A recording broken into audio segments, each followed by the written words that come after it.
Good morning, afternoon, evening, wherever you are in this beautiful world of ours.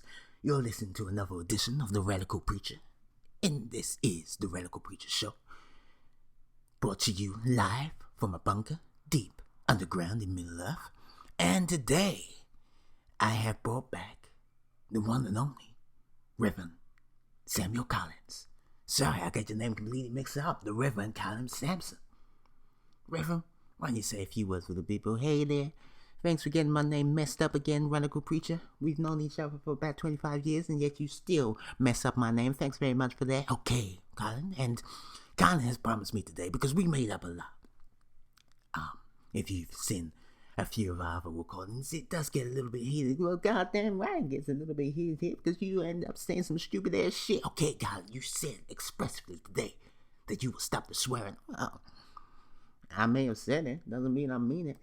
Please, okay, let's just start this off in a better light.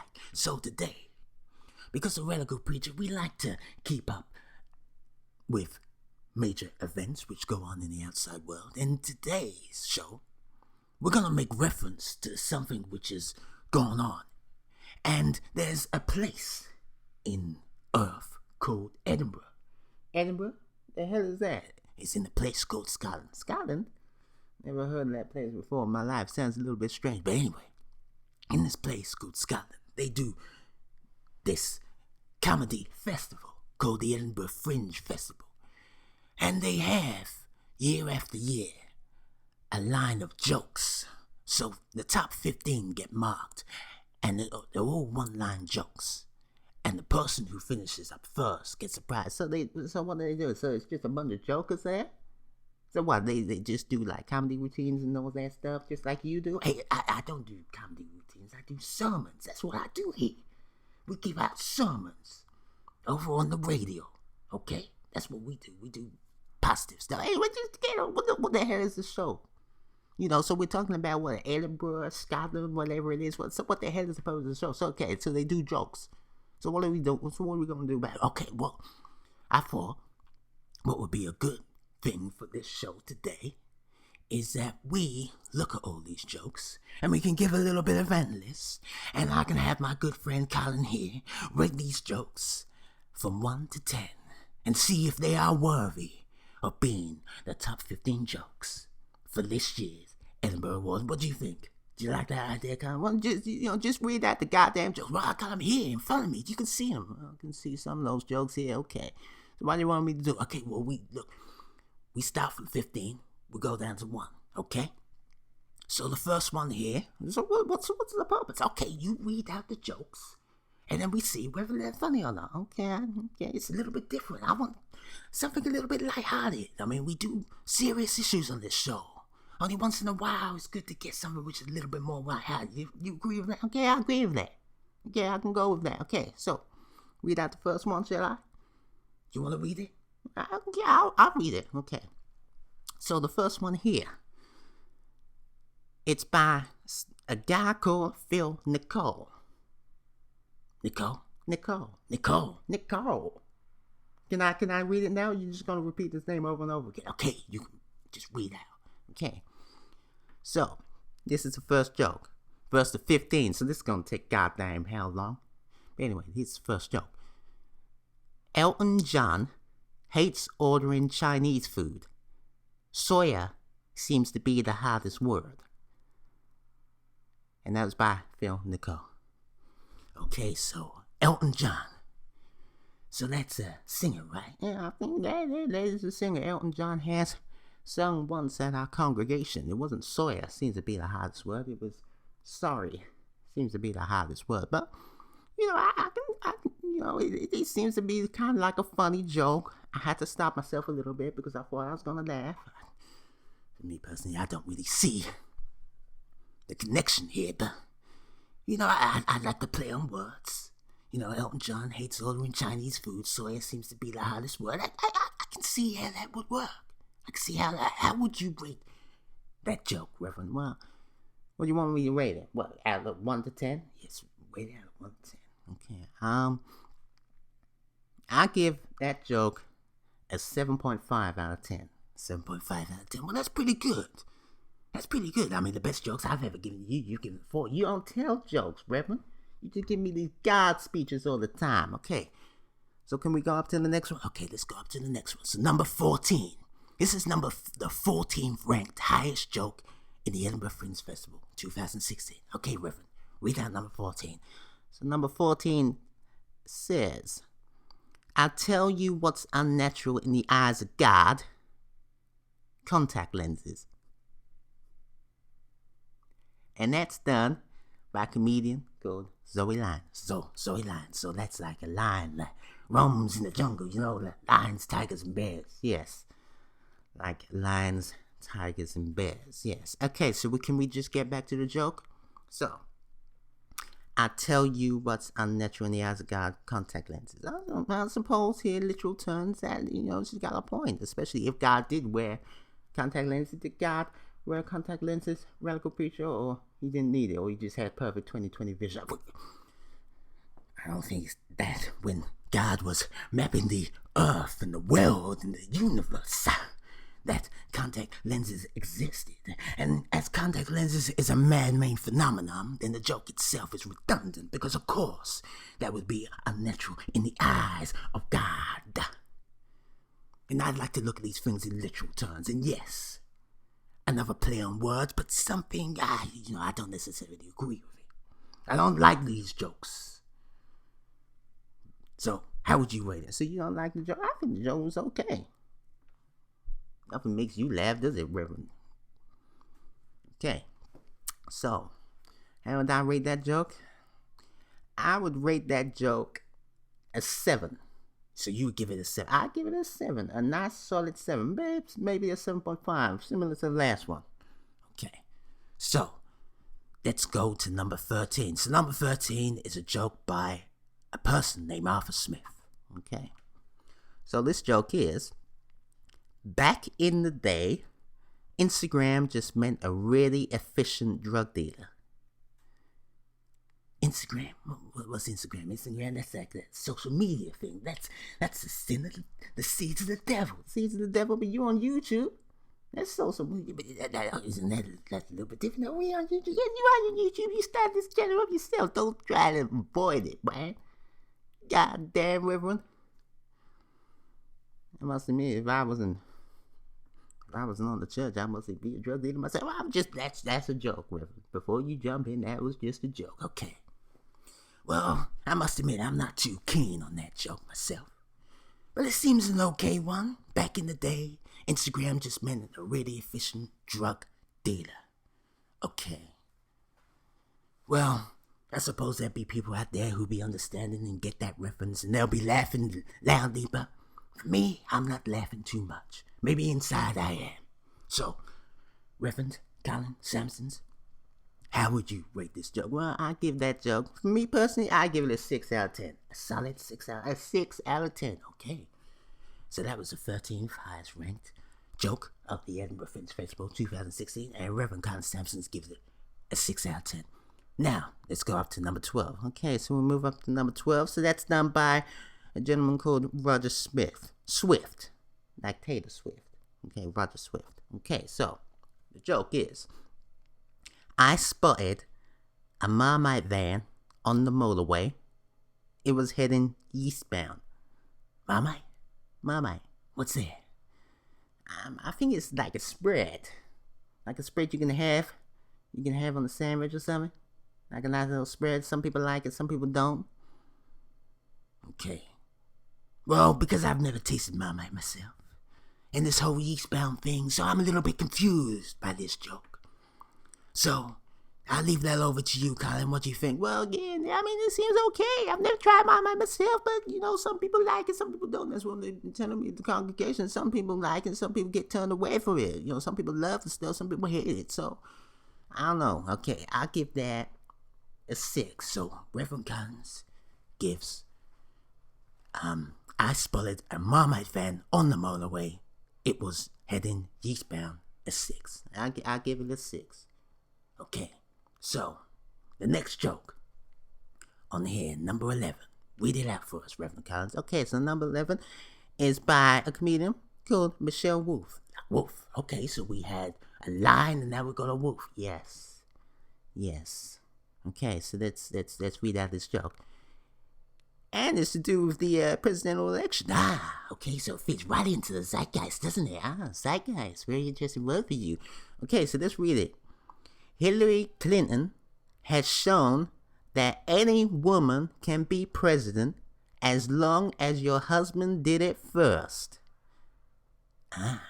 Okay, so this is kind of like a backhanded comment. I think this is a backhanded comment because it's saying that, because a lot of people said that Hillary Clinton being the first woman president, or potentially being the first woman president, that breaks a huge glass ceiling. It certainly does break a huge glass ceiling, but there is a but to that. So don't tell him, Reverend, what's the but to that? The but to that is, so long as her husband did it. So they're adding kind of like a negative caveat to that. So saying that you can break that glass ceiling, but you have to have someone who's done that there first, and you have to be married to that person. That's exactly what it is. See? It's good when we vibe, don't it? It's very good when we vibe. See, this is what the show used to be. Or it should have been when we vibe together. Like, we used to finish each other's sentences. Yes, we did. Back in the day, before things broke off and you start swearing. I don't freaking swear all the time, but what do you give that joke, Reverend? Okay, I'll give that joke of Hillary Clinton has shown that any woman can be president as long as your husband did it first. I'll give that joke a 7.5. 7.5? That's a pretty strong 7.5 out of 10. Okay, so that's number 11. And Reverend Collins give it 7.5 out of 10. Now let's move on to number 10. Okay, let's go on. So this is done by Jordan Brooks. Okay.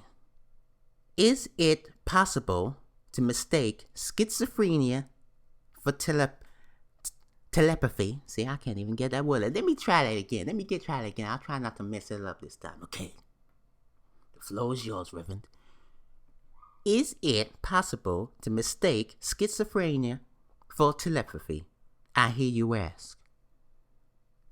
Okay. See, I'm looking at all these jokes literally.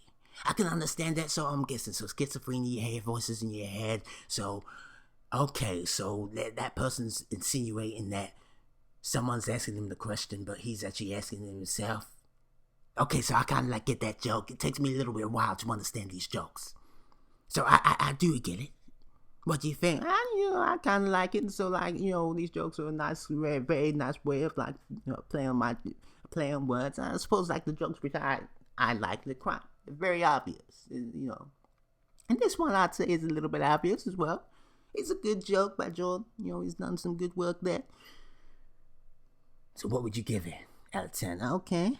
So I've given a lot of 7.5s, haven't I? You've given a lot of 7.5s. Well, this is another one. Another 7.5 out of 10. 7.5 out of 10. Okay.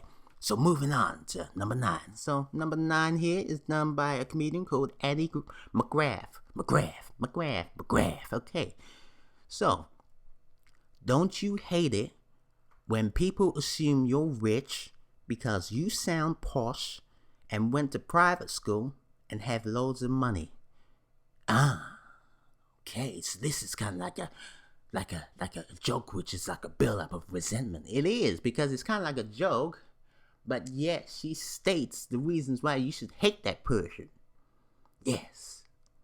So I think that fits kind of like a little bit of the nature of the times. We're in a complex place at times, and there's a widening economic gap, between the people at the top and the people at the bottom. But we try not to delve into politics in this show, and it's more about the Lord. But, I can still understand the significance of that joke, and I like the way it was built. So this is kind of like the first of the jokes, which I kind of really like. Yeah, okay, I can understand that. It's good for you, Radical Preacher, that you're able to speak a little bit clearly on these matters, because normally you're a jumbled up mess. Okay, kind of less of the insults, please. So how would you rate this joke? I rate this joke, I say an 8. I give it an 8 out of 10, an 8 out of 10. So that's the highest one. So that's number 9 ranked on the Edinburgh Fringe Festival's Funniest Jokes of 2016. So that's number 9. Okay, so let's go up to number 8. Okay, so number 8 is done by an Adele Cliff. Why is Henry's wife covered in tooth marks? Because he's Tudor. Oh, Tudor. Okay, read that out again. Why is Henry's wife covered in tooth marks? Because he's Tudor. Oh, well, we got Tudor here, as in spelled Tudor, as in the Tudors. Okay, and Henry, I'm guessing they're making the enunciate. It could be Henry VIII, Henry VII, Henry VI, whatever it is, but they're back in the Tudor times, so they're making that very good reference there. You know, it's kind of like a funny joke. I see that. I see that, and when you see it, it's like that joke about did Jamaica do it or Jamaica do it? I don't know what the joke is, but you understand what it is. It's kind of like that. I know what you're trying to get at, Reverend. I know what you're trying to get at, Radical Preacher. Okay, so I would give that joke because I kind of like that, and I didn't see the reference first up, and then when you look at it and when you read it out, you can kind of like understand what's going on there. So I give that joke. I give it a 7.5. You give it a 7.5. A solid 7.5. Okay. So number seven. I often confuse Americans and Canadians by using long words. Gary Delaney. Oh, so this is kind of like an insult. This is an insult. Okay, well, we don't like insults on this show. We like jokes. But then I remember, if this is correct, but a certain Albert Einstein said there's no such thing as jokes. So this is kind of like a veiled insult. A veiled insult. I think it's a goddamn pure insult to me. Nothing veiled about it at all. So I give this joke a 4. You give it a 4. I give it a solid 4, or maybe a 3. No, give it a 2, because I feel generous. Put it down as a 2. Okay, so Colin didn't like that joke at all. So let's go up to number 6. Number 6 is by a Tiff Stevenson's, and what does it say? Brexit is a terrible name. Sounds like cereal you eat when you are constipated. Brexit. Okay, so I suppose because people voted out for Brexit and there was a lot of issues with that, you know, some people for it, some people against it, but it made the country very split.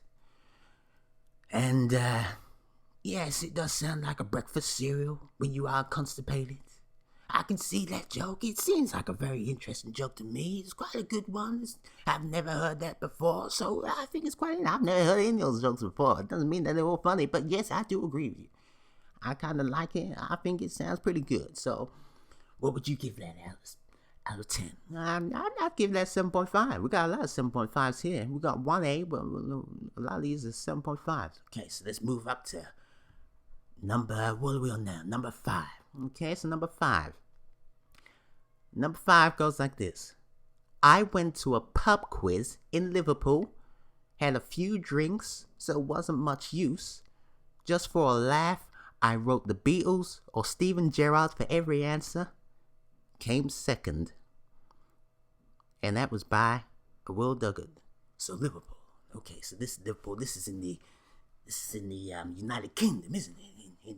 In England. Yeah. Yes, it is. And I suppose Liverpool. So they're saying that it's famous for the Beatles and Steven Gerrard. And I'm guessing if it's famous for those two, then it can't be famous for anything else. So if it's a pub quiz, a pub quiz. So they're kind of insinuating that there's nothing else what that city's famous for. So that's what I just got there. So you're just repeating every word that comes out of my mouth, ain't you? That's exactly what you're doing. You're just repeating every word that comes out of my mouth. So we're good at finishing each other's sentences, not repeating each other's goddamn sentences. So basically, what this is insinuating is that Liverpool isn't famous for anything else. So all they can do is references to Steven Gerrard or references to Beatles. So even if you are drunk doing a pub quiz, as long as you put down Steven Gerrard or the Beatles, you're pretty much gonna come in, top 3. So, for that joke, I kind of like it. Okay, Reverend, so you are the person who is in charge of rating these jokes from 1 to 10. So what would you give that? I'd give that an 8. So you give that an 8. Okay, so you're only giving 2 an 8, so this is pretty high up. Okay, so we're into the top 4. Okay, so what's number 4? So number 4 is by a person called Mark Smith. Okay, so number 4. Apparently, 1 in 3 Britons are conceived in an IKEA bed, which is mad because those places are really well lit. And that was by Mark Smith. Okay, so he's pretty much saying that IKEA is a great place. Or is it a bad... Or What is he trying to insinuate? He's saying that people prefer having sex in the dark in the UK. That's what he's saying. Because you don't want to look at your missus, or, your missus don't want to look at you, and you perhaps prefer to think of someone else when you're having sex. So the fact that, all these people are being conceived, considering using IKEAs when it's really well lit, I think that's what he's trying to get at. Okay, so, that I must admit, when I do make love with Gladys, we make sure that all the lights are on because we want to look deep in each other's eye. Okay, Reverend? Please. I don't want to be hearing you and the things which you do for Gladys because you are such a biblical man and you don't like to talk about that stuff. Please. Okay, Reverend, so what would you give that joke? I'd give that an 8. An 8 for originality. An 8 for originality. Okay, so number 3. Number 3 is done by Mark Watson. Okay. I've been happily married for 4 years out of a total of 10. See, I get that reference straight away. So he's saying he's been married for 10 years, right? And only 4 of them are happy, and 6 of them are not happy. Reverend, you deserve a round of applause. I'm giving you a round of applause. You hear that? I'm giving you a round of applause for understanding that joke. Well done. You got it the first time around. I didn't even have to explain it to you. Yes, that's exactly what he's saying. He's saying out of those 10 years of marriage, 4 of them are happy, 6 of them were, we don't want to even mention that. I hope he's still married now because marriage is for life. Well, I hope so too. We can agree with that. So, Reverend, what would you give that joke out of 10? I'd give that a 8 out of 10. An 8 out of 10, okay? So, these last jokes are really coming up. Okay, so, we're nearly at the final 2 now. So, number 2. Number 2 is done by a Stuart Mitchell. What's it say? Why is it old people say there's no place like home, yet when you put them in one, and that's at the end? That is the end. Okay, so I'm looking at the literal interpretations here. So, of course, when you are an older states person, you like your home, but yet you don't like the thought of being put into a care home. So I can understand that. When we had the interview with vampires, I mean, we talked a little bit about what they do to people who are coming to the end of their lives, and but that's a little bit different. So yes, I can understand the nature of that joke, and to be honest, that's kind of a very, I must admit, when I looked at that the first time round, I did shed a little bit of a tear. I laughed a tear, not a sad tear. I laughed a tear because we don't put anyone in our home, and I make sure that we look after my relatives. We don't put them in home. Okay, Reverend, you supply your random shit like usual, but okay. The joke is a good one. I can see there's a play on words. It makes you laugh. It's good. So, what would you give that? I give it an 8. Okay. So, no one's gone above 8. So, this is a solid round of jokes. So, we're at number 1. So, this, ladies and gentlemen, is the number 1 ranked joke in the Edinburgh Fringe Festival 2016. Reverend Collins, the floor is yours. Ooh, okay, so we should do a drum roll for this, shouldn't we? Okay, so this is done by Messiah Graham, like a Messiah warrior. Like a Messiah warrior. So Messiah Graham, my dad has suggested that I register for a donor card. No, let me read that out again. I said donor card. Donor card. Okay, let's start that again. Let's try not to mess it up because I know what I'm keep trying to do. Okay, sometimes we mess things up. This live radio. What you gonna do? Okay, so let's do it again. Okay, so my dad has suggested that I register for a donor card. He's a man after my own heart. You see what he did there? I got that straight away. I understood that straight away. He's saying that if I register for a donor card, he wants to register for a donor card because if he gets ill, he wants my heart. That's exactly what it is. You got literalness here. It's kind of hard because we're looking at a literal interpretation for these jokes and not really laughing about what those jokes suggest. We should do like a laughter meter to see how hard we laugh. But we've already analyzed those jokes, so we not gonna necessarily be affected. I know that, but I'm just saying for the future purposes if we do this again. So what would you give this joke? I give that joke an 8.5. An 8.5. So you agree, like with the Edinburgh Fringe Festival, that is indeed the funniest joke of 2016. I certainly would agree. So, ladies and gentlemen, there it is. There were the 15 most funniest jokes on the Edinburgh Fringe Festival in 2016. And I hope you agree, like with Reverend Colin Sampson, that indeed the joke by Messiah Graham, my dad has suggested that I register for a donor card. He's a man after my own heart, is as funny as the Reverend Colin Sampson suggested.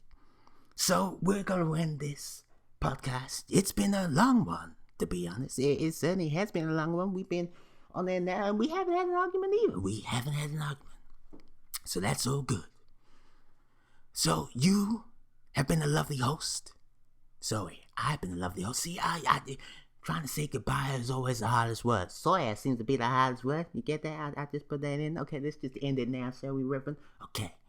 Well, I've been a lovely host, and you've been a lovely audience. And remember, preach, baby, preach. Disco Inferno. Bye. Bye.